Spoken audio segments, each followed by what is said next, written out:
कुछ पलों के बाद वो बड़ा इंतजार खत्म होने वाला है। लोकसभा चुनाव की तारीखों का ऐलान होने वाला है। थोड़ी देर में चुनाव आयोग की तरफ से प्रेस कॉन्फ्रेंस शुरू कर दी जाएगी। तैयारियां पूरी हो चुकी हैं। विज्ञान भवन में लोग इकट्ठे हो चुके हैं। चुनाव आयोग की टीम मौजूद है। लोकसभा की 543 सीटों पर 7 फेज में 7 चरणों में चुनाव हो सकता है। कमल कौशिक मेरे साथ, मेरे सहयोगी हमारे आउटपुट हेड लगातार जुड़े हुए। कमल, और क्या कुछ जानकारी निकलकर सामने आ रही है? 15 से 18 अप्रैल के बीच पहले फेज के लिए मतदान संभव है। मई के आखिरी हफ्ते में नतीजे आ सकते हैं। पिछली बार की अगर बात की जाए तो 11 अप्रैल से चुनाव की शुरुआत हुई थी। इस बार कौन सी तारीख से चुनाव की शुरुआत होगी, पहले चरण का मतदान होगा, ये देखने वाली बात होगी। 23 मई को पिछली बार नतीजा आया था, लेकिन इस बार क्या उम्मीदें जताई जा सकती हैं? लेकिन इतना तय है कि मई में ही सब कुछ क्लियर हो जाएगा। कमल मेरे साथ जुड़ चुके हैं। जी कमल। बिल्कुल, 2019 की बात करें तो 7 चरण में चुनाव हुआ था नासिर, आप जानते हैं, और हमने दर्शकों को जानकारी दी भी थी। हरियाणा दिल्ली का चुनाव एक ही चरण में हुआ था, तो हमारे जो दर्शक हैं वो जानना चाहते होंगे हरियाणा, दिल्ली, पंजाब, उत्तराखंड, हिमाचल प्रदेश, इन राज्यों के लिए वोटिंग लोकसभा चुनाव के लिए कब होगी, क्योंकि काफी मायने ये चुनाव रखता है। पार्टियां किस कदर तैयारी कर रही हैं ये हमने बानगी पहले भी देखी है। इंडी गठबंधन है, INDA ये गठबंधन एक तरफ है, इधर NDA है, और इन दोनों की राजनीतिक लड़ाई है 2024 की। अब इसी को लेकर आज सब के सब 3 बजे का इंतजार कर रहे हैं। अभी समय 2:55 होने को है, और इसके बाद लगातार समय आगे बढ़ रहा है। सिर्फ 5 मिनट का इंतजार है और देश ये जान जाएगा कि कौन कौन सी तारीख को किस राज्य में चुनाव होने वाले हैं। 97 करोड़ वोटर्स हैं इस समय देश में, और जो असल आंकड़ा है वो चुनाव आयोग खुद देगा, और वो आंकड़ा हम भी देखेंगे। इसके अलावा कितने महिला वोटर्स हैं, कितने पुरुष वोटर्स हैं, इसकी जानकारी भी दी जाएगी। पिछली बार 2019 में भी नासिर हमने बड़े स्तर पर तैयारी देखी थी चुनाव आयोग की। 2024 आते आते टेक्नोलॉजी का इस्तेमाल कितना करना है चुनाव आयोग बखूबी जानता है। इस बार भी तकनीक का इस्तेमाल बड़े स्तर पर किया जाएगा, और कोशिश तो यही रहती है कि हर बूथ पर CCTV हो, हर बूथ पर सभी सुविधाएं हो। इसके बारे में भी चुनाव आयोग जरूर जिक्र करेगा, ताकि कोई भी वोट देने से अछूता ना रहे। सभी सुविधाओं का भी ध्यान रखा जाएगा।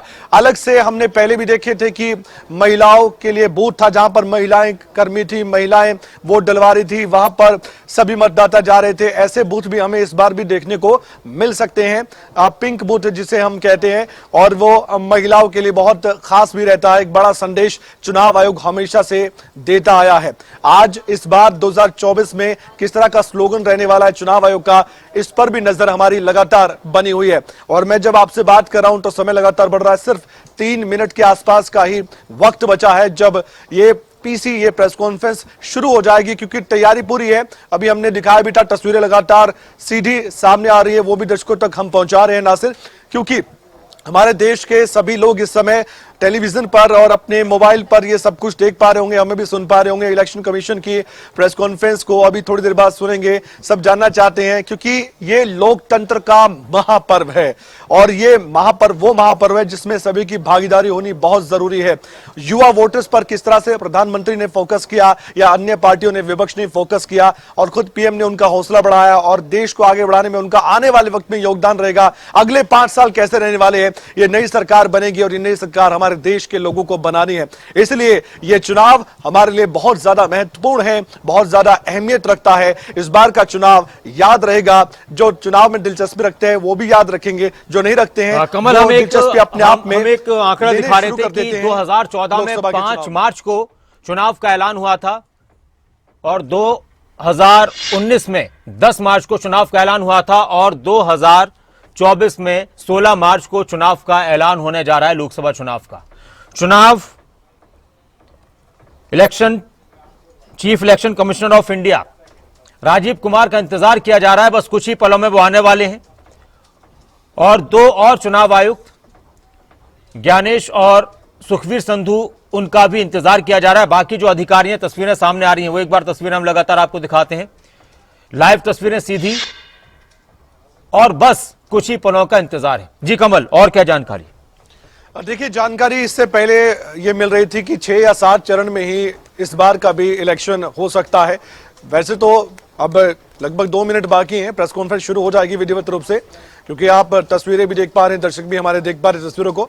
लेकिन 6 या 7 चरण में लगता है नासिर की चुनाव की घोषणा हो सकती है। पिछली बार 7 चरण थे और उत्तर प्रदेश क्योंकि 80 लोकसभा सीट है, 80 लोकसभा सीट इतना बड़ा प्रदेश है, देश का सबसे बड़ा प्रदेश उत्तर प्रदेश है, तो लगता है कि हर चरण में वहां पर भी वोटिंग होगी। अलग अलग चरण के मुताबिक अलग अलग जनपदों में अलग अलग विधान लोकसभा क्षेत्र में वोटिंग होगी, ऐसा लगता है। इस बार भी चुनाव आयोग कुछ ऐसा ही सोचकर चल रहा है। फिर पश्चिम बंगाल का भी नंबर आता है, वहां भी काफी सीटें हैं, महाराष्ट्र भी है, वहां पर भी कई चरणों में वोटिंग हो सकती है। लेकिन जैसे हरियाणा है उदाहरण के तौर पर, या जहां पर लोकसभा की सीट कम है या 20 से कम है, वहां पर एक चरण में ही चुनाव करवाने की जरूर सोची होगी चुनाव आयोग ने। क्योंकि हरियाणा में जैसे 10 लोकसभा की सीटें है, तो पिछली बार भी और उससे पहले भी हमने देखा कि एक ही चरण में चुनाव हुआ था, यानी कि एक दिन मुकर्रर था, एक दिन निर्धारित था और उसी दिन वोटिंग की लोगों ने अगली सरकार बनाने के लिए। तो आज भी कुछ ऐसा ही देखने को मिल सकता है। दिल्ली और हरियाणा में भी एक चरण में चुनाव में ही सब कुछ निपटा लिया जाए। और चुनाव आयोग बहुत ज्यादा आत्मविश्वास से भरा हुआ है, क्योंकि इस बार भी उन्हें लगता है कि चुनाव आयोग मतदान करेंगे मतदाता। राजीव कुमार, चुनाव आयुक्त ज्ञानेश और सुखविंदर संधू, ये सीधी तस्वीरें इस वक्त आप देख रहे हैं। खत्म हो चुका है इंतजार, आ चुका है वो पल जिसका देश कर रहा था इंतजार। चुनाव की घोषणा होने वाली है। सीधी तस्वीरें, राजीव कुमार देश के मुख्य चुनाव आयुक्त शुरू करने वाले प्रेस कॉन्फ्रेंस पूरी तैयारियों के साथ। कितने चरण में चुनाव होगा, कितने वोटर्स होंगे? Photographers to sit down after taking the still photographs. Kindly be seated.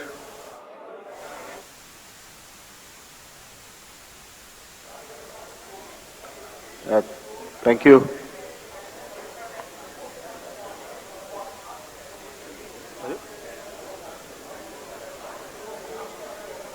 Good morning friends from the media. आप सबका इस प्रेस कॉन्फ्रेंस में स्वागत है।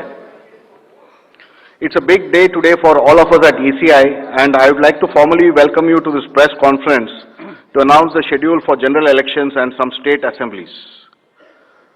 It's my privilege to introduce the Honorable Chief Election Commissioner Shri Rajiv Kumar Ji, the Honorable Election Commissioner Shri Ganesh Kumar, and the Honorable Election Commissioner Dr. Sukhbir Singh Sandhu.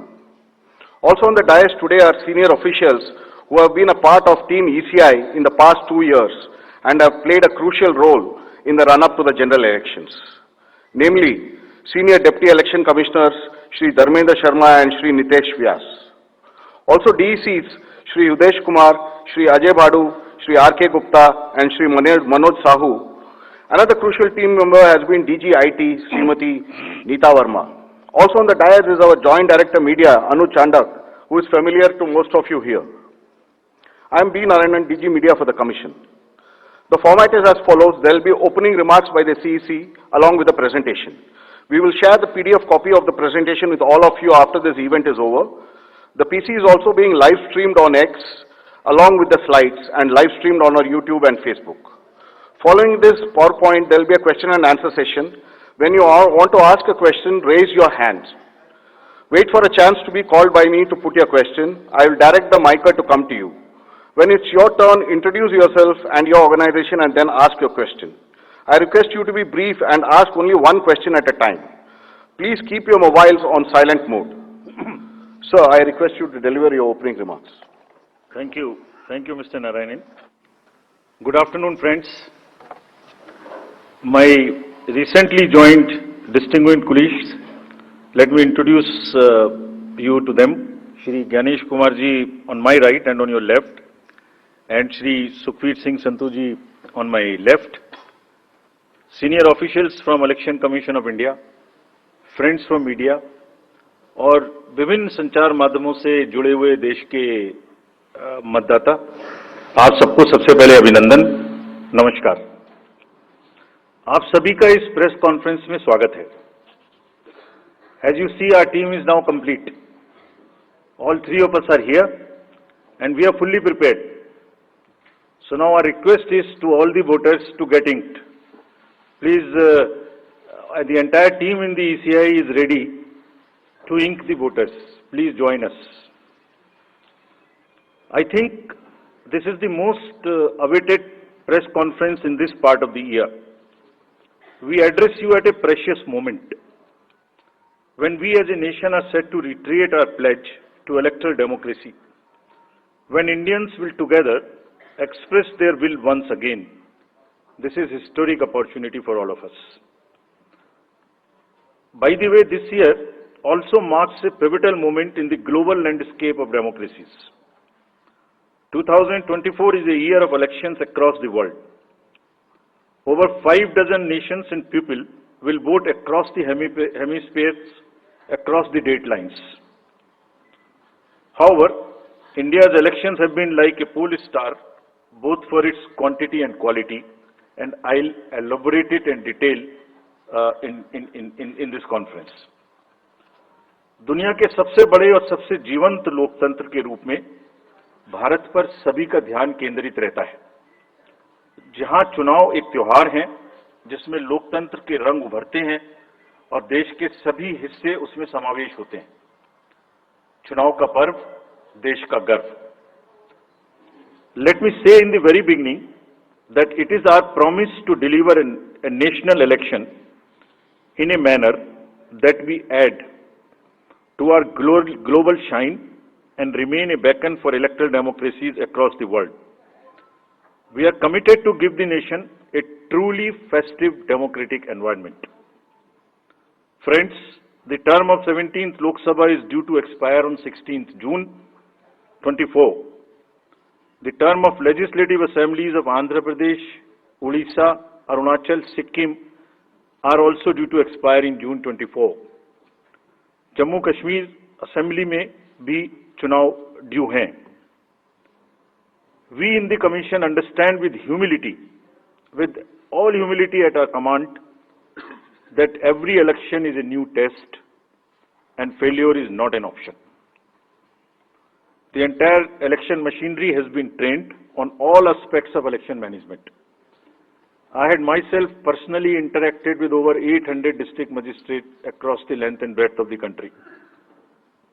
We have interacted with the SPs, DMs, commissioners, range IGs, political parties, enforcement agencies in Delhi and also while visiting the states.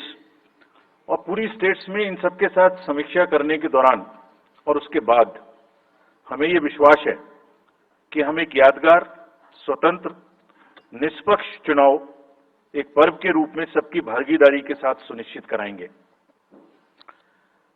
Before I share the schedule, मैं आपको बताना चाहता हूं कि भौगोलिक, सांस्कृतिक, सामाजिक रूप से विविध इतने बड़े देश में चुनाव कराने के लिए हमने अपने आप को कैसे ओवर द 2 इयर्स पीरियड तैयार किया है। दुनिया के सबसे बड़े लोकतंत्र के चुनावों में लॉजिस्टिक्स और मटेरियल प्रबंधन ही अपने आप में एक बहुत बड़ी चुनौती है। तो let us show you what is the magnitude by which we are doing this elections. We have 97 crore registered voters, more than the combined voters of a few continents put together, America, Europe, Australia, many put together. Over 10.5 lakh polling stations, and कितने लोग उसको conduct करते हैं? 1.5 crore polling officials and security officials conduct those elections.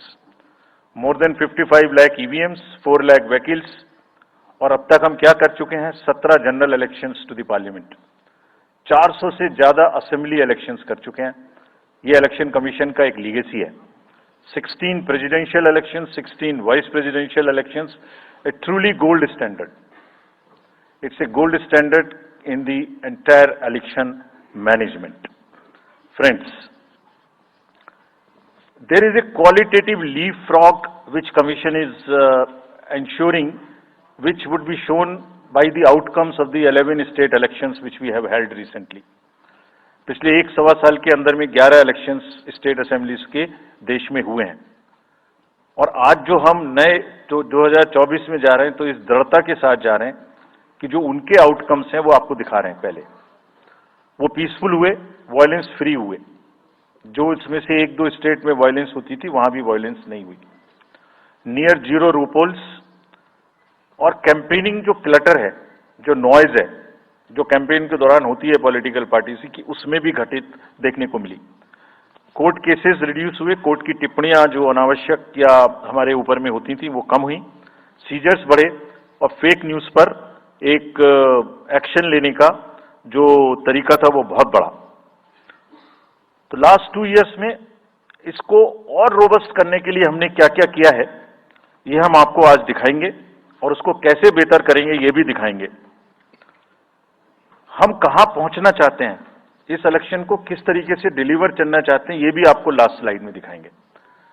अभी जो electoral cycle है उसमें हमने कितनी तैयारी की है ये हम आपको आज शेड्यूल बताने से पहले बताना चाहते हैं। अगर देखा जाए तो इनपुट के रूप में हमारा जो इलेक्टरल रोल है वो प्योर होना चाहिए। ये फाउंडेशन है किसी भी अच्छे चुनाव के लिए। उसमें जिसको होना चाहिए वोटिंग में वो है और जिसको नहीं होना चाहिए वो नहीं है। हमने इलेक्टरल रोल में बहुत मेहनत की है।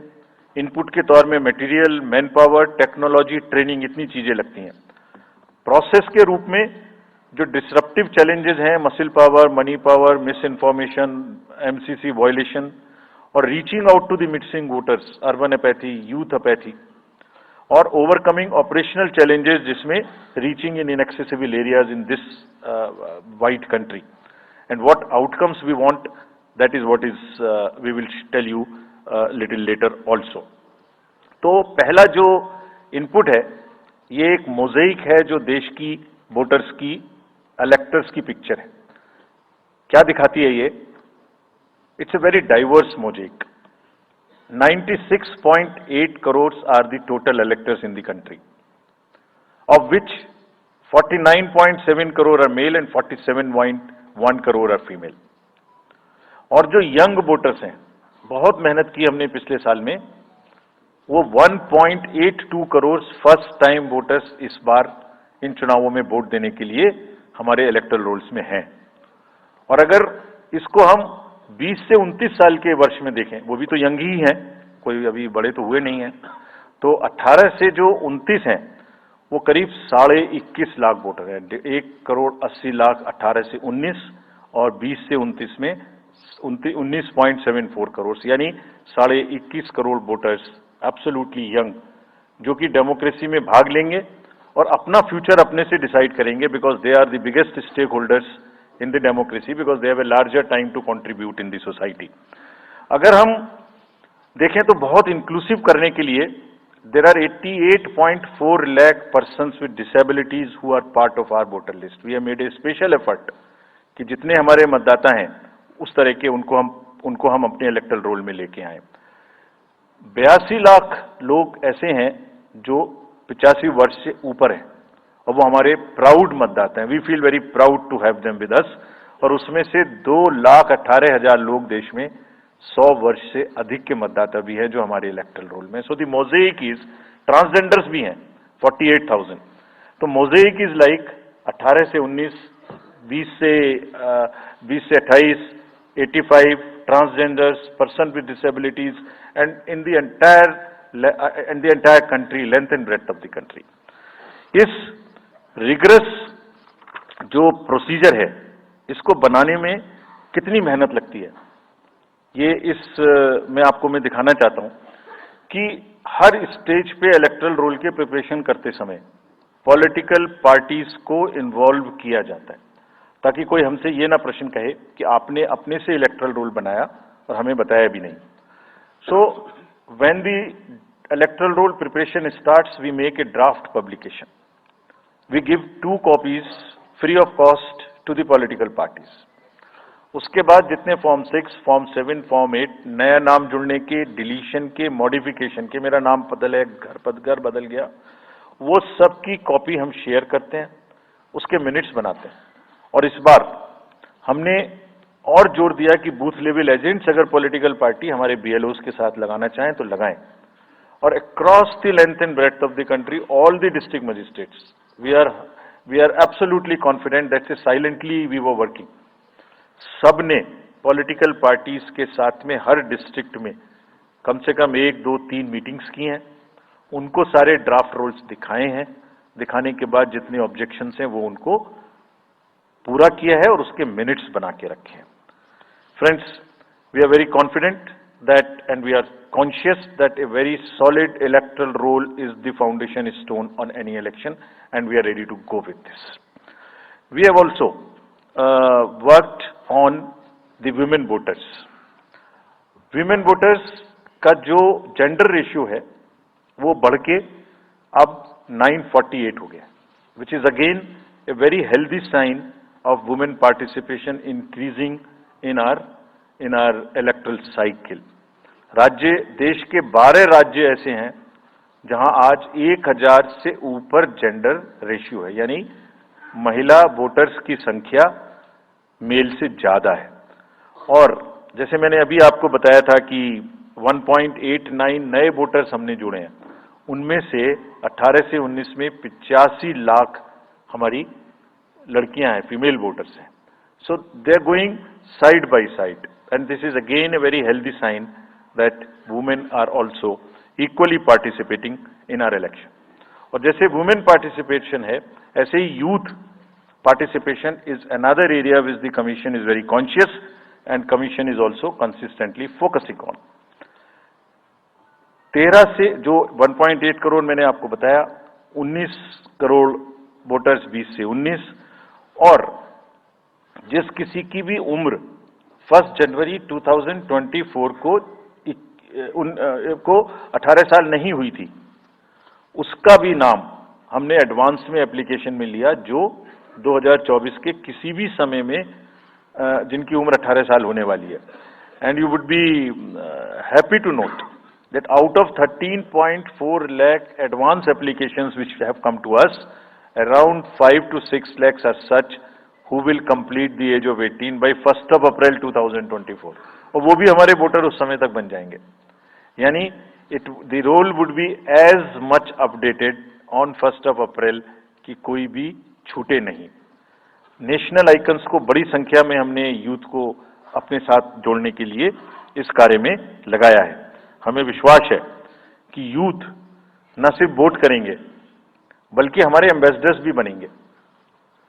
जो इन्फ्लुएंसर्स हैं वो भी हमारे साथ जुड़ेंगे, वो अपने साथ यूथ एक के साथ अपने 10 दोस्तों को भी लेके आएंगे। और इस बार हम कन्विंस्ड हैं अपने डिफरेंट आउटरीच एक्टिविटीज की वजह से कि वो हमारे साथ ज्यादा से ज्यादा जुड़ेंगे। फ्रेंड्स, जब हम वोटर्स को अपने बूथ पे बुला रहे हैं तो हमारी ये भी ड्यूटी बनती है कि हम अपने बूथ को बहुत अच्छे से उनके लिए तैयार करके रखें। कैसे तैयार करें?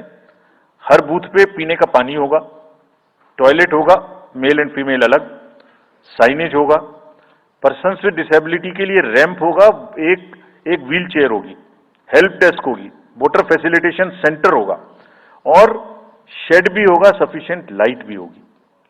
यानी minimum basic facilities would be available at all the polling stations, और these polling stations will be set up across the length and breadth. उत्तर में हिमालय की बर्फीली चोटियां हों, या दक्षिण में कन्याकुमारी का समुद्र तट, पश्चिम में राजस्थान के रेगिस्तान से लेके अरुणाचल के जंगल और मेघालय के वेटेस्ट रीजन, इलेक्शन कमीशन देश के हर कोने में प्रजातंत्र को मजबूत बनाने के लिए अपने पोलिंग स्टेशन, अपने पर्सनल को लेके जाएगा, and we will take democracy to every corner of the country, and we are sure that we would make it a very overwhelming experience for our voters. And then the voters delight, polling station इस तरीके के मिलने चाहिए जिसमें ये सभी चीजें आपको मिले। Then how would be ensure that it is also inclusive in the sense 85 plus जितने वोटर्स हैं उनके हम घर जाके वोट लेने के लिए तैयार हैं। नॉमिनेशन से पहले सबके घर में हम फॉर्म 12D पहुंचाएंगे। देश के कुछ हिस्से में घर से वोटिंग हो चुकी है असेंबली इलेक्शंस में, कुछ राज्यों में अभी नहीं हुई है।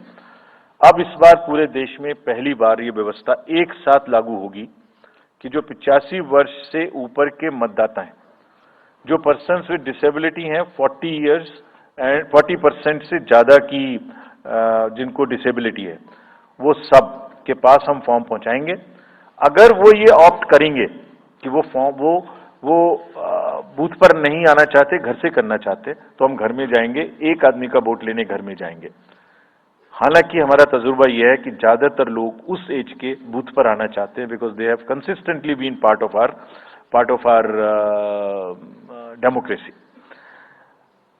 उनको वॉलंटियर्स और व्हील चेयर की सुविधा वहां उपलब्ध रहेगी। नाउ जब ये बूथ बनाए तो हमने अपने पर्सनल को, जो टीम्स हैं, उनको बहुत अच्छे से ट्रेन करके तैयार किया है। They are sentinels of democracy. I mean हमारे जितने एम्प्लॉइज हैं वो सब तैयार रहेंगे इस बात के लिए कि that wherever it takes they will walk an extra mile so that voters don't have to mile. पहाड़ के बर्फ में भी जाएंगे, जंगल में भी जाएंगे, नदी में भी जाएंगे, घोड़े पर भी जाएंगे, काठ के ब्रिज पर भी जाएंगे, हेलीकॉप्टर से भी जाएंगे, हाथी से भी जाएंगे, बर्फ में भी चलेंगे, म्यूल से भी जाएंगे। सिर्फ हर जगह पहुंचेंगे इसलिए ताकि वोटर अपना वोट दे सकें। मैं इसी क्रम में आगे थोड़ी अर्बन एपैथी की भी बात करूंगा। हम इतनी जब मेहनत करते हैं जाने में, हम देखते हैं जहां घर के नीचे बूथ है वहां पे बहुत सारे लोग वोट देने नहीं आते। ये उनके लिए भी एक उदाहरण है कि वो ये समझें कि वोट देना कितना जरूरी है। अगर हम 10 लोगों के लिए, 5 लोगों के लिए बूथ बना के इतनी मेहनत से जा सकते हैं, तो आप घर के नीचे उतर के जो 2 किलोमीटर के रेडियस में आपके पास बूथ है उसमें वोट देने जरूर आए। Friends, we are also very conscious about the sustainable elections as our responsibility towards the environment. तो एनवायरमेंटली सस्टेनेबल इलेक्शंस हों, इसके लिए भी हमने डायरेक्शंस अपने इलेक्शन मशीनरी को दी है। वेस्ट मैनेजमेंट किसी भी पोलिंग स्टेशन पे पोलिंग के बाद में दिखाई नहीं देना चाहिए। आप उसको कलेक्ट करें, डिस्पोजल करें और टीम्स के साथ में send them to various disposal thing. It's part of the material arrangement. Minimal use paper का करें। मैक्सिमम हमारी ई बुक्स लागू हैं, आप कभी भी हमारी वेबसाइट पे देख सकते हैं, हर सब्जेक्ट पर ई बुक है। More and more carbon footprints को हम कम से कम किस तरह से कर सकते हैं, recycling, more and more less and less paper work, all that is what is our commitment to the environment. We are also greatly leveraging technology in 3 verticals for the help of the voter, for the help of the election management agencies, machinery, and also for the political parties and candidates. कोई भी voter पूरे देश में, उसका epic number से booth कहाँ है, उसका एपिक डाउनलोड करना है। If he has a mobile number seeded, he can download his और हर मोबाइल। कोई भी बीएलओ के बारे में कोई जानकारी लेनी है, one can go to the voter helpline app. You can know about what kind of a candidate you have in your constituency who are contesting. So there is an application called Know Your Candidate. तो उस candidate की कोई criminal background तो नहीं है, उसके खिलाफ में केसेस तो नहीं है, उनके क्या असेट्स हैं, क्या लायबिलिटीज हैं, ये सारी चीजें केवाईसी के एप्लीकेशन में वोटर्स को देखने का अधिकार है, उनको मिलेंगी। और जिस किसी का भी क्रिमिनल रिकॉर्ड है किसी भी कैंडिडेट का, उसको 3 बार न्यूज़पेपर्स में देना पड़ेगा, टीवी में देना पड़ेगा, और पॉलिटिकल पार्टी को भी ये बताना पड़ेगा कि आपको उस कॉन्स्टिट्यूएंसी में क्रिमिनल कैंडिडेट बैकग्राउंड के खड़ा करना पड़ा, तो बाकी क्यों नहीं मिला। आप बताइए, what is the basis of the selection of a candidate who has a criminal background. Then in order to clean up the entire system, we want to use the technology with the help of the citizens. Citizens, be please vigilant. So C-Vigil app में कोई भी शिकायत अगर किसी citizens को, किसी voter को करनी है, कहीं पर भी कोई पैसा बांटने का केस है, फ्रीबी बांटने का केस है, एक्सेस कैंपेनिंग का केस है, जस्ट टेक ए फोटो और type text, send it to us, we will capture your longitude and latitude ourselves. आप कहां पर खड़े हैं ये हम अपने से आपकी मोबाइल की लोकेशन से समझ लेंगे, और आपको 100 मिनट के अंदर अपनी टीम भेजकर जो आपकी शिकायत है उसका निराकरण हम आपको करने देंगे। फ्रेंड्स, इस सारी चीज को करने में हमारे सामने कुछ चैलेंजेस भी हैं। मैं आज आपके सामने उन चैलेंजेस की भी चर्चा करना चाहता हूं, और ये भी बताना चाहता हूं कि इसको हम कैसे ठीक करेंगे। तो मेनली 4 चैलेंजेस हमारे पास हैं, 4 M's: muscle, money, misinformation and MCC violations. Essentially 4 किस्म के ब्रॉड जो हमारे प्रोसेस हैं, और इसी के संदर्भ में पूरा जो प्रोसेस अब आज से शुरू होगा और जब तक चुनाव खत्म होगा तो इलेक्शन कमीशन का अधिकांश समय इन्हीं 4 चीजों में लगने वाला है कि how to control muscle power, how to control money power, how to control the menace of misinformation, and how to control the violations which are done or at least to be done under MCC. So coming to the muscle power को control करने के लिए adequate number of CAPF would be deployed. 24/7 एक नया प्रयोग हम इस बार कर रहे हैं। We are establishing, हम बिल्कुल डिटरमिन्ड हैं इस बार मसल पावर को कम करने के लिए। चुनावों में हिंसा का कोई स्थान होना नहीं चाहिए और ब्लड बाथ बिल्कुल नहीं होना चाहिए। जहां भी हिंसा बची है, चाहे वो प्री पोल हो, चाहे वो ड्यूरिंग कैंपेनिंग हो, चाहे वो पोस्ट पोल हो, we are committed to kind of be very very alive to this situation, और जो भी हमें सख्ती से करना होगा इसके लिए हम करेंगे ताकि ये प्रोविजन ना रहे। हर डिस्ट्रिक्ट में एक कंट्रोल रूम बनाया गया है, जो दिन उसमें 5 किस्म के फीड्स होंगे, TV, social media, webcasting which is on the booths, 1950 की लाइन जिससे शिकायत आती है, and grievances portal. So one senior officer would be available in the control rooms in every district to look at these 5 feeds. जहां से भी, और C vigil, 6th C vigil, जहां से भी कोई शिकायत मिलेगी उस पर सख्त कार्रवाई की जाएगी। एवरीवेयर अक्रॉस द कंट्री हमने बड़ी सख्त ताकीद दी है कि डिस्ट्रिक्ट मजिस्ट्रेट्स, एसएसपीज अपने एरिया में हिंसा को ना होने दें। जितने नॉन अवेलेबल वारंट्स आज की डेट में हैं, पुलिस उनको ऑलरेडी हमारी विजिट्स के साथ साथ ऑलमोस्ट एग्जीक्यूट कर चुकी है, कर रही है। साथ ही जितने हिस्ट्री शीटर्स हैं उनको भी बहुत तेजी से देख रही है। There is also a network of check post which have been set up in the international border, in the inter state border, and on the notes from where some kinds of irregular illegal goods can move across the states. In some international borders there is also a drone based checking which will happen. We are fully committed that हिंसा का कहीं कोई उपयोग नहीं होना चाहिए। हमने district magistrates को बहुत सख्त हिदायत दी है कि जितने लोग 3 साल से ऊपर हैं उन सबको आप बदल दीजिए पहले, और accountability starts from the head of the district, not below. ये उनका काम है कि जो नीचे हैं वो उनको देखें। किसी भी प्रोसेस में वॉलंटियर्स और कॉन्ट्रेक्चुअल स्टाफ किसी भी स्टेट ने लगाए वो इस्तेमाल नहीं होंगे। बहुत सारी स्टेट्स ने टेम्परेरी वॉलंटियर्स और कॉन्ट्रेक्चुअल स्टाफ को लगा के रखा है, वो किसी भी स्टेज में इस्तेमाल नहीं होंगे। डबल वोटिंग, इंपर्सोनेशन की भी शिकायत आती है। बहुत सख्त हिदायत दी गई है कि अगर इंपर्सोनेशन के केसेस आए तो आरपी एक्ट की सेक्शन में उनके खिलाफ एक्शन लें। साथियों, बहुत ही डिटर्मिनेशन के साथ हम हिंसा मुक्त चुनाव देना चाहते हैं। चुनाव में हिंसा की कतई गुंजाइश नहीं है। राष्ट्रपति महात्मा गांधी जी ने कहा था, मैं हिंसा का विरोध करता हूं क्योंकि उससे पाया हुआ समाधान बहुत कम वक्त के लिए होता है और उससे पैदा हुई नफरत हमेशा के लिए। Only peace is everlasting, violence doesn't solve anything. We will request everyone, all political parties, all candidates, that they must be very cautious of this point. We'll be ruthless if anywhere the violence happens. Similarly, coming to the money, आप जानते हैं, मैंने पहले भी आपको दिखाया है कि पिछले जो 11 इलेक्शंस हुए हैं स्टेट में, राज्यों में, और उसी की वजह से ये कन्विक्शन है जिससे हम आपसे उसके बारे में बात कर रहे हैं। We are talking to you from the strength of our outcomes.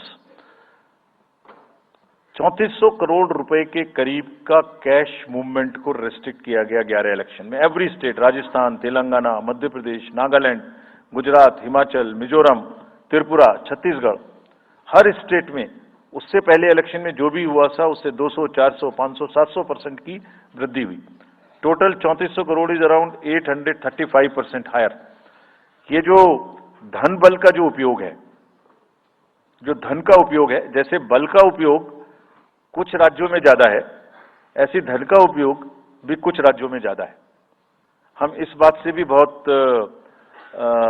वाकिफ हैं। We are aware fully that there are differential vulnerabilities in each state. Some states have more violence, some states have more money, some states are more kind of a geographical problems. So, whichever problem pertains to a particular state, based on this differential analysis, we would be having a differential level of treatment for that state. Misuse of money हम नहीं होने देंगे। इसके लिए भी हमने enforcement agencies को, सब स्टेट्स में एनफोर्समेंट एजेंसीज के साथ बैठक की है। दिल्ली में हम सब हेड्स ऑफ द एजेंसीज के साथ फिर से बैठक करने वाले हैं आज के बाद तुरंत। क्या कहा है उनको हमने कहा है कि जो freebies, liquor, cash, cooker, sari, machines, what ever kind of freebies किस किस स्टेट में बंटने की शिकायतें आती हैं, उसको 100% रोकें। रोकने के लिए एनालिटिक्स बेस्ड कार्य करें। सो whom have we directed? GST, excise, state police, all agencies, income tax, customs, coast guards, BSF, SSB, border से जहां से भी जिसके नारकोटिक्स और जहां से भी फ्री भी आने की संभावना हो सकती है। GST would be doing the e-way bill based analytics to see if there is a trend of spurt in the demand for the FMCG in certain areas. Banks would look at if there is a spurt in demand of the cash in the chests. So, National NPCIL will look at if there is a spurt in demand for the payments from the wallets. Digital payment से तो पैसा नहीं जा रहा है। एक दो state में ऐसा भी देखने में आया था कि आप अपने वैलेट के थ्रू किसी को भी पैसे ट्रांसफर करते रहिए, 2,000, 1,000 रुपए। All that we will be looking at. Banks would be sending almost daily report of the suspicious transactions which they have. All airports in the country would be checked regularly by the dedicated teams of income tax for any kind of movement through the airstrips. और जहां जिन राज्यों में air strips commercial के अतिरिक्त हैं, जहां helicopters land कर सकते हैं, we have asked and we have got actually the bureau of civil aviation of security to issue detailed instructions कि जिस किसी क्षेत्र में हेलीकॉप्टर या चार्टर्ड फ्लाइट उतरेगी, वहां जो भी सामान उसके अंदर में उसकी as per the directions, as per the instructions and guidelines of the BCS almost equal to the commercial airports checking होगी। Railways, RPF, GRP both will be simultaneously continuously looking at roads. So cash और money जो भी धन बल का दुरुपयोग करना चाहेंगे, political finance in any case is a thing which is in news these days. So this is our effort to add to that thing so that there are much more cleaner elections. Coming to the third M, which is the misinformation. This also troubles us a lot during the elections. While we are conscious of two facts, that the social media helps us in taking out our outreach programs. जितना हम youth, women, voters को अपने पास लाने की कोशिश करते हैं, उस मीडियम को यूज करते हैं। We are also conscious that on social media, in democracy, there is a full freedom to criticize anybody, including criticizing us. Why not? If we are doing wrong, criticize us. But you should not be allowed to create fake news which is not based on facts, because it can disturb the public order. ये अफवाहें फैलाते हैं। तो हमने सबको instructions दी हैं, किस किस्म का इंस्टीट्यूशनलाइज तरीका किया है। ये कुछ इस तरीके की नई चीजें हैं जो इस बार के चुनाव में सबको देखने की मिलेंगी। मैंने मसिल पावर के बारे में भी बताया, मनी पावर के बारे में भी बताया, मिस इन्फॉर्मेशन के बारे में। तो ये जो प्रोसेस है इलेक्शन का, जो आज से शुरू हो रहा है काउंटिंग के बीच तक, जिसमें शोर शराबा गंदगी की संभावना बनी रहती थी, वो हमारा प्रयास है कि कम से कम हो, उसके प्रति हम बहुत ज्यादा सजग रहें। इसमें क्या करेंगे? Under section 69 and 79(3) of the IT Act, authorized authority of each state is empowered to ask for takedown of the social media posts. In almost all states, authorized officials have been appointed or are being appointed. In each district, we have done thorough trainings as to how to deal with this kind of a menace. So this is on the preventive side, but there is also a promotional side.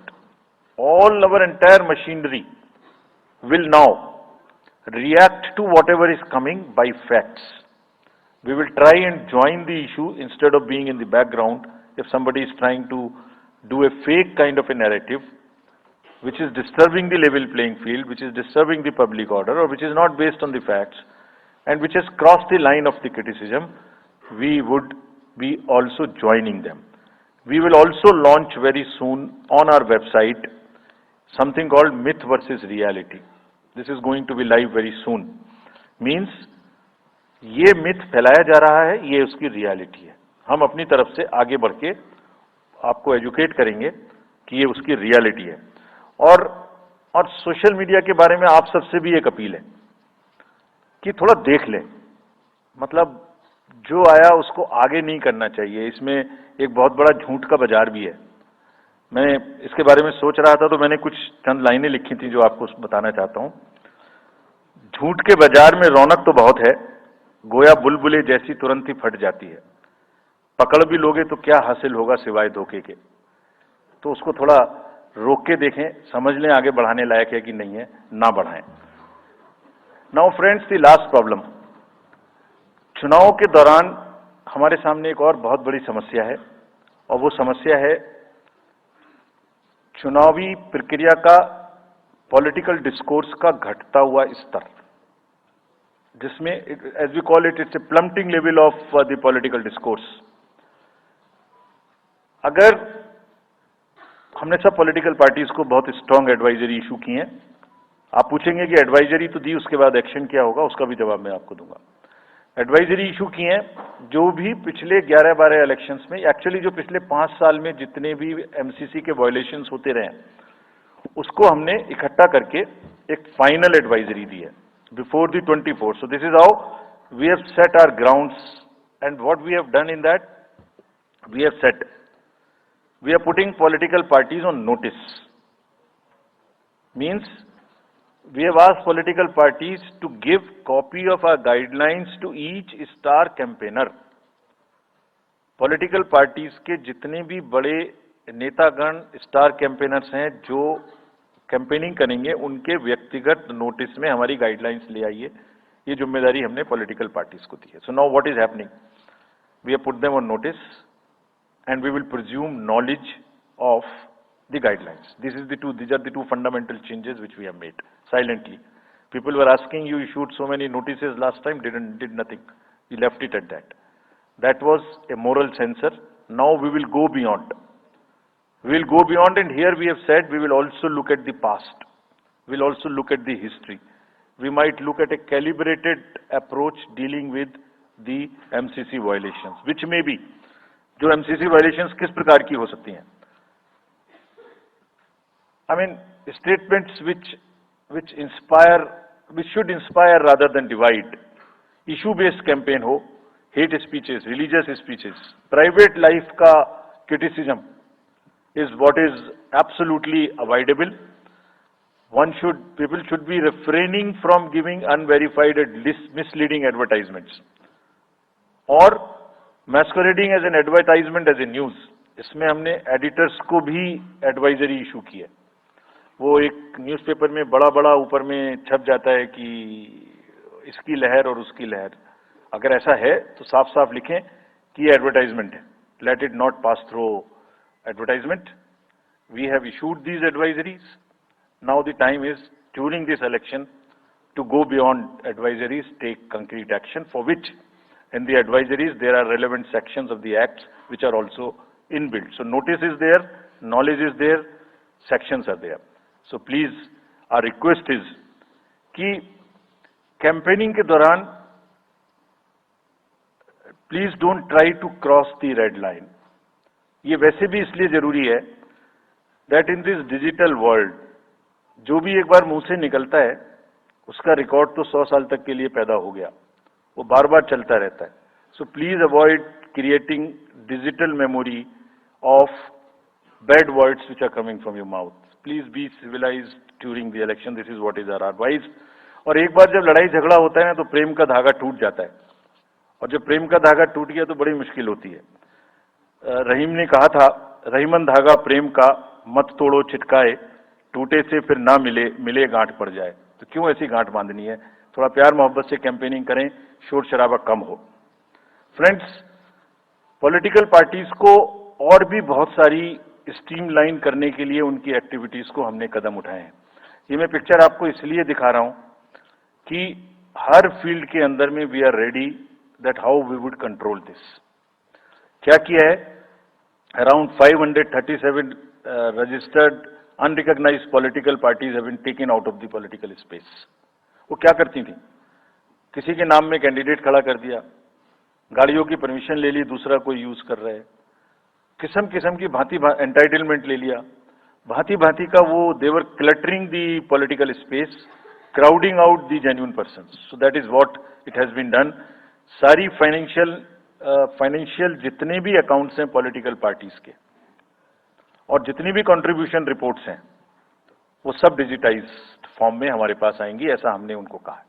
Directions दे दिए, it is started coming. तो जो भी political finance की चर्चा देश में चल रही है उसके साथ साथ ये भी कार्य पीछे से बैकग्राउंड में चल रहा है, because commission always believes in the transparency in the political financing. Plummeting level, I have already said. We have also asked the political parties to be very, very respectful to the persons with disabilities in their discourse, not to use the abusive words, also to not use children at all during the campaigning. बच्चे नहीं है इसलिए कि उन्हें campaigning में लाया जाए. We will be very strict if anybody does that. We are also giving advisories to political parties that have internal organizational structures within your party, within the parameters and in a right form. Friends, we are appointing 2,100 observers.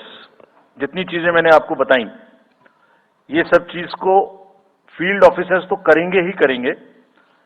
हम 2100 observers को appoint कर रहे हैं और इस बार उनको हमने क्या खास सख्त हिदायत दी है. और जो भी डीओज लेवल प्लेइंग फील्ड प्रोवाइड कर रहे हैं कि नहीं कर रहे हैं वो स्पेसिफिकली इसको देखेंगे. Inducement and coercion, intimidation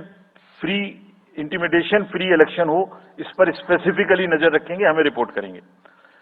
force जितनी भी जा रही है किसी भी राज्य में उसका डिप्लॉयमेंट रेंडमाइज्ड हो. ऐसा नहीं कि उस फोर्स को कहीं बैठा दिया, काम नहीं कर रही, या कहीं दूसरी जगह भेज दिया जहां जरूरत नहीं है. They will be randomizing the force. Entire election machinery will be randomized in the presence of the in the presence of the observers. Now, having done all this, what are the, जैसे मैंने पहली slide में बताया था, तो what are we expecting, हमारे elections कैसे होंगे? So, let me show you this, what is our effort, what is our endeavor. As a last slide, let me tell you, there are reduced repolls, that is what we are endeavoring. Zero violence, that's what we are endeavoring. No inducements, इस पे कार्य हो. Fake news curve की जाए. Campaigning clutter और बदमिजाजी कम हो और लोगों का पार्टिसिपेशन बढ़े. जो 67% पार्टिसिपेशन था वो बढ़ के अधिक से अधिक पहुंचे. With this, I would like to in the end appeal to the voters that elections belong to you. बहुत मेहनत की है हमने 2 साल में, आगे भी करेंगे, लेकिन दामोदर अब आपके हाथ में है.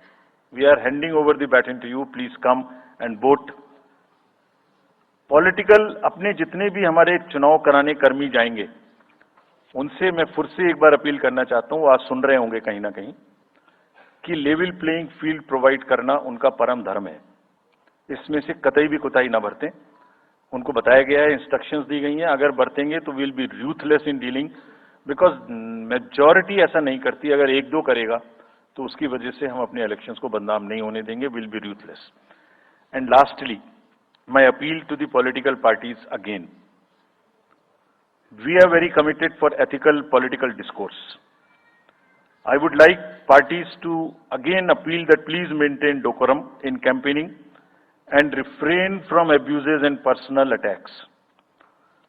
राजनीतिक दलों को बहुत पर्सनल अटैक से बचना चाहिए। फिर मुझे बदर साहब का एक शेर याद आता है,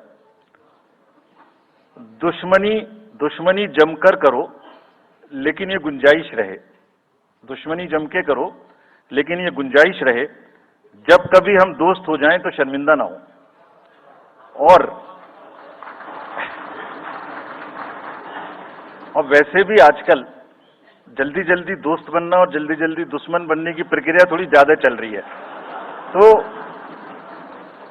तो पार्टीज कम से कम ऐसा ना गंदा बोलें कि वो एक दूसरे के दुश्मन बन जाएं और फिर कुछ ना हो सके।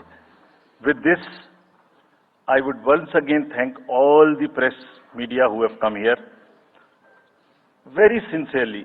This is what I have seen in now 3.5 years. You are our natural allies, you are eyes and years.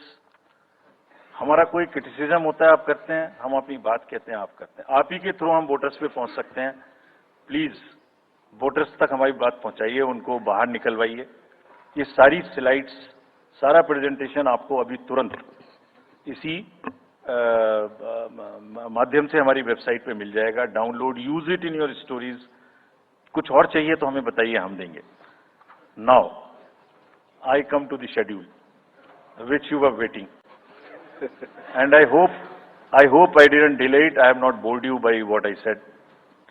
So now we'll be announcing schedule in 3 phases. First, for the by-elections. There are 26 assembly constituencies in the country जहां by-poll होना अभी है due. Bihar, Gujarat, Haryana, Jharkhand, Maharashtra, Tripura, Uttar Pradesh, waste Bengal, Telangana, Himachal Pradesh, Rajasthan, Karnataka, Tamil Nadu, इन सब राज्यों में by elections होना due है। आज तक की जितनी भी वैकेंसी थी बाई इलेक्शंस की, 26 की 26 हम पूरी कर रहे हैं, ताकि हमारे खाते में कोई भी वैकेंसी ना रहे। और ये उसी फेज में होंगी जिस फेज में पार्लियामेंट्री इलेक्शन उस पर्टिकुलर इलाके में हो रहा है। वो कब हो रहा है वो मैं आपको जब फेज आएंगी तो उसमें दिखा दूंगा। But all the 26 assembly constituencies will go to the by-poll, so that during this election itself we can complete this entire process. अगर आपने नोट कर लिया हो तो now I come to the assembly elections. साथियों, 4 राज्यों में असेंबली इलेक्शंस जैसे मैंने बताया था जून में खत्म हो रहे हैं। सिक्किम जो 2 जून को with 32 assembly seats, Orissa June 24th June with 147 assembly constituencies, Arunachal Pradesh on 2nd of June with 60 assembly constituencies, Andhra Pradesh on 11th June 24 with 175 assembly constituencies. These are the simultaneous elections to the parliament. They will be held simultaneously. They will also be held in the same phase where the parliament elections will be held. So now, when I tell you the parliamentary elections, then I will tell you. But in case of Andhra Pradesh, the date of issue of Gazette notification would be 18th of April 2024, or date of poll would be 13th May 2024. तो आंध्रा के case में notification 18 अप्रैल 24 को होगा और date of पोल 13 मई 24 को होगी। इसके बाद अरुणाचल प्रदेश में डेट ऑफ गजट नोटिफिकेशन 20 मार्च को होगा और डेट ऑफ पोल 29 अप्रैल को होगी। 20 मार्च को गजट नोटिफिकेशन, 29 अप्रैल को डेट ऑफ पोल, सॉरी 19 अप्रैल को, 20 मार्च 19 अप्रैल। इस प्रकार सिक्किम में भी 20 मार्च और 19 अप्रैल, 20 मार्च को नोटिफिकेशन, 19 अप्रैल को डेट ऑफ पोल। उड़ीसा में first notification, this will be conducted in phases and first phase would be on 18th April and date of poll would be 13th May. Fifth phase में होगा second phase of the Assembly of Odisha 26th April and 20th May. Then sixth phase and seventh phase also Odisha would have the Assembly elections. Sixth phase being on 29th April and 25th May elections. ये सब आपके साथ में हम अभी share कर रहे हैं ताकि आपको लिखने में, रिपोर्ट करने में इसको आसानी हो। Coming to the general elections to the Lok Sabha, जो विश्व का सबसे बड़ा लोकतांत्रिक त्योहार है, सबसे बड़ा लोकतांत्रिक त्योहार, biggest, 543 parliamentary constituencies of which 84 are reserved for SCs and 47 are reserved for STs. तो इस 543 पार्लियामेंट्री कॉन्स्टिट्यूएंसीज के महात्योहार में शेड्यूल बताने से पहले सभी वोटर्स का फिर से हाथ जोड़ के आग्रह, अनुरोध, गुजारिश that please join for the voting, come on the day of voting, छुट्टी मनाने ना जाएं, जरूर आ जाएं। Schedule of the Lok Sabha poll, phase 1. We'll do it in 7 phases, as was done last time. 7 phases. Phase 1 will start from 20th March notification, 5 days from now. And last date of withdrawal would be 30th March and date of poll would be 19th of April.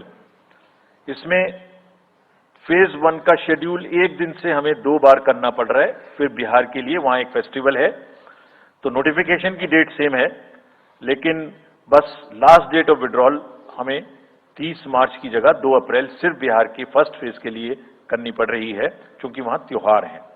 और 19 अप्रैल को यहां voting होगी और पूरी country में 4 जून को counting होगी। So phase 1 this will look like this. ये मैप भी हम आपको प्रोवाइड कर देंगे। अभी ये जो येलो पोर्शन है ये ऐसा दिखाई देगा। तो इसमें जो फेज 1 का जो मैप है, इसमें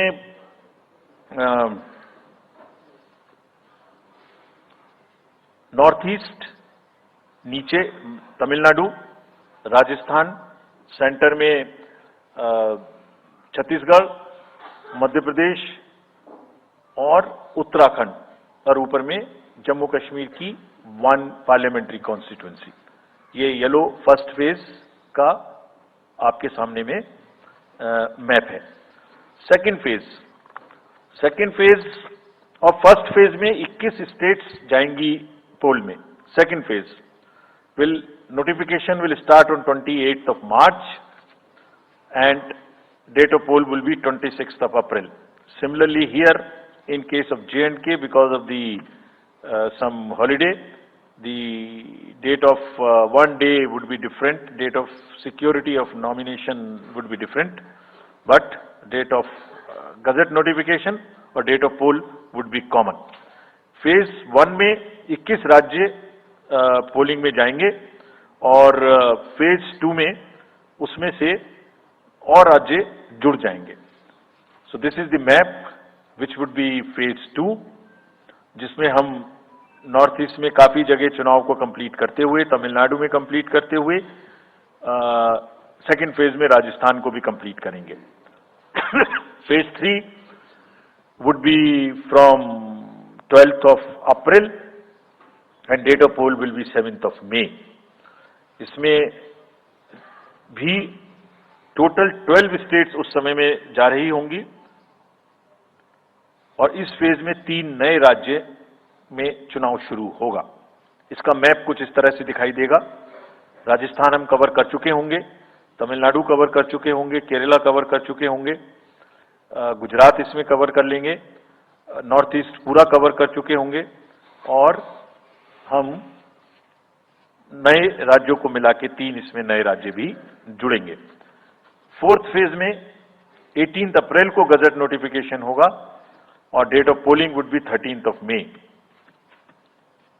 Date of counting in the entire country would be 4th of June for all by-elections, for the assembly elections, for the parliamentary elections. इसका मैप कुछ इस तरह का दिखाई देगा। इस समय तक हम इसमें Telangana, Andhra, Orissa would start and by that time, other than that, entire South India would be complete, entire Western India would be complete, Northeast would be complete. और 5th phase 26 अप्रैल से शुरू होगी और 20 मई तक चलेगी। 20 मई तक डेट ऑफ पोल होगी, बीच में नॉमिनेशन, स्क्रूटनी और विड्रॉल की डेट्स रहेंगी। Counting of course is 4th of June. It will look like this, which is in front of you, and phase 5 में 49 constituencies will be going to the poll. Phase 6th में 57 constituencies will go to the poll, starting from the Gazette notification on 29th of April and finishing on 25th of May 2024. इसका map कुछ इस तरह का दिखाई देगा कि mostly UP, Bihar, Bengal, Orissa और साथ में कुछ नॉर्थ का पोर्शन चालू रहेगा। Last phase, 7th phase notification will be on 7th of May and polling on 1st of June. So last polling would be on 1st of June and counting on 4th, and इस phase में पूरा पंजाब, हरियाणा भी शामिल रहेगा, Bengal, Bihar, Orissa. This is how the map will look. Yellow denotes the first phase and accordingly the legends are given. We will share this map also with you, ताकि आप इसे अपने साथ रख सकें, इसके हिसाब से देख सकें। ये भी कोशिश की है हमने, और अगर पूरी फेज वाइज हम पिक्चर दें, ये भी एक अच्छी स्नैपशॉट है, जिसमें फेज 1 में 102 कॉन्स्टिट्यूएंसीज, फेज 2 में 89, फेज 3 में 94, फेज 4 में 96, 49, 57, 57. So we'll start with the 102, the largest, slowly come down and finish northeast, move up from the south and finish the western area. तो इसमें वेदर और हर चीज का ध्यान रखते हुए काफी सोचने के बाद ये शेड्यूल बनाया गया है। विद दिस, जो सिंगल पोल डेट है वो 22 स्टेट में होगी। 2 राज्य 4 बार में जाएंगे, कर्नाटका, राजस्थान, त्रिपुरा, मणिपुर। 3 फेज में 2 जाएंगे, छत्तीसगढ़ एंड असम। 4 फेज में 3 जाएंगे, उड़ीसा, मध्य प्रदेश, झारखंड। 5 फेज में 2 जाएंगे, महाराष्ट्र एंड जम्मू कश्मीर। जम्मू कश्मीर की हर पार्लियामेंट्री कॉन्स्टिट्यूएंसी के लिए 1 फेज होगी। और 7 फेज में 3 जाएंगे, Uttar Pradesh, Bihar and West Bengal. With this friends, I end my address and thank you very much. Thank you, sir, for those detailed remarks. Please hold on. So, you raise your hands, हाथ खड़ा कर दीजिए, माइकर्स आपके पास आएंगे। तो we will start with you in the first row. Where are the micers? आप आइए, इनको दे दीजिए। जो, yeah, CC sir will take 4-5 questions at one time. So after that we'll take the next person. Yeah. Sir, मैं मोहित दुबे हूँ, news nation से। Sir, मेरा सवाल ये है कि आपने 7 चरणों में मतदान ये करवाया है, बहुत बड़ी चुनौती है क्योंकि दुनिया का सबसे बड़ा लोकतंत्र हिंदुस्तान है। अपोजिशन पार्टियां जो है ये आरोप लगा रही हैं कि 7 चरणों में क्या जरूरत है और इसकी वजह से सत्ताधारी दल को फायदा होता है। और छोटा सा सवाल सर एक और है कि ईवीएम को लेके लगातार अपोजिशन धरना दे रहा है, सवाल उठा रहा है। आप हमेशा ये कहते रहे कि निष्पक्षता के साथ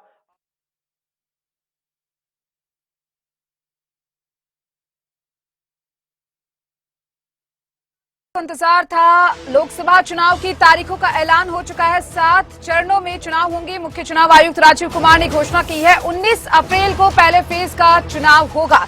7 चरणों में लोकसभा चुनाव होंगे। 19 अप्रैल को पहले चरण का चुनाव होगा। लोकसभा चुनाव की तारीखों का ऐलान। पहले चरण में 21 राज्यों में चुनाव होने हैं।